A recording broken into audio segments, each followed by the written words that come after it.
สวัสดีท่านผู้ชมที่เคารพขอต้อนรับบรรดาท่านเข้าสู่ห้องข่าวสถานีโทรภาพแขวงลมไส้ต่อไปจะให้บรรดาท่านไปติดตามรับชมข่าว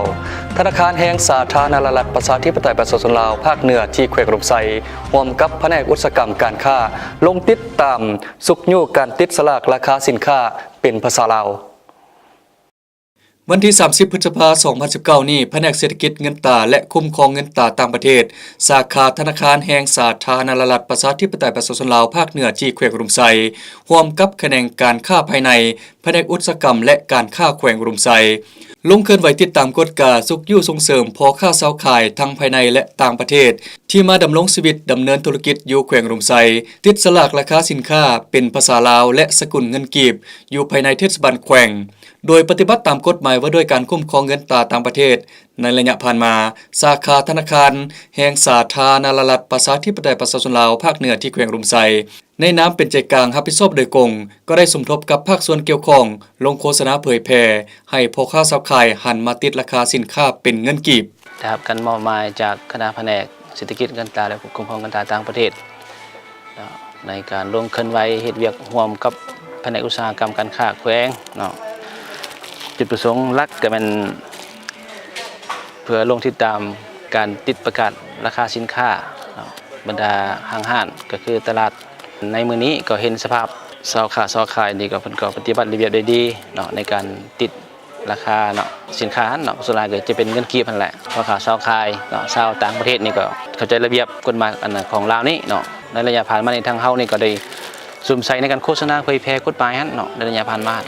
ถึงมาปัจจุบันนี้ก็เห็นว่าตื่นตัวแล้วบ่ว่าคนลาวบ่ว่าคนต่างประเทศนี่ก็หันมาติดเป็นเงินกีบถ้าว่าเห็นแม่ค้าเซาขายเขาจะใส่ของว่าติดประกาศเป็นเงินตราสิเฮาก็ได้แนะนำเขาเจ้าว่าให้หันมาใส่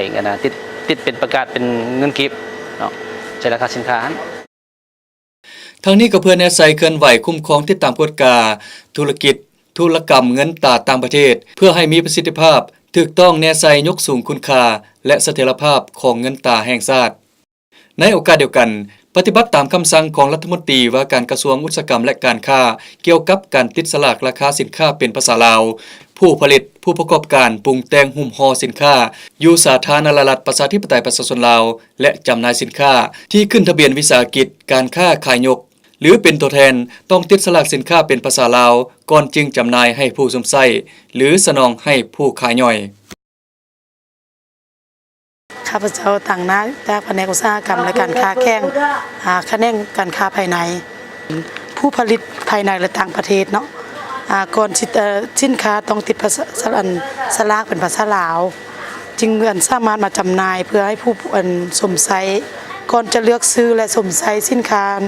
เอาเพื่อเรียกเรียงกันสมใช้สินค้าบ่มีคุณภาพและก็เสียคุณเลื่อนสรรพคุณที่บ่ถูกต้องนี่นะเราต้องแนะนำให้เกี่ยวกับให้มีสลากเป็นภาษาลาวก่อนแล้วก็ป้องกันเพื่อสุขภาพเขานี่แหละผู้นำใช้ผู้บริโภคการปลุกระดมภาคธุรกิจที่ดำเนินธุรกิจอยู่สาธารณรัฐประชาธิปไตยประชาชนลาวเว้ารวมว่าเฉพาะอยู่แขวงอุดมไซต้องเอาใจใส่ปฏิบัติตามคำสั่งในการติดสลากสินค้าเป็นภาษาลาวเพื่อหลีกเลี่ยงการสวมใส่สินค้าที่บ่มีคุณภาพป้องกันบ่ให้มีผลกระทบที่บ่ดีตามมาต่อสุขภาพทรัพย์สินของผู้บริโภคท่านผู้ชมที่เคารพที่ประทานนะครับชมผ่านไปแล้วนั้นก็เป็นข่าวเกี่ยวกับการลงติดตามสุกยู่ส่งเสริมปลุกระดมให้พ่อค้าเซาขายอยู่ภายในเทศบาลแขวงอุดมไซติดสลากราคาสินค้าเป็นภาษาลาว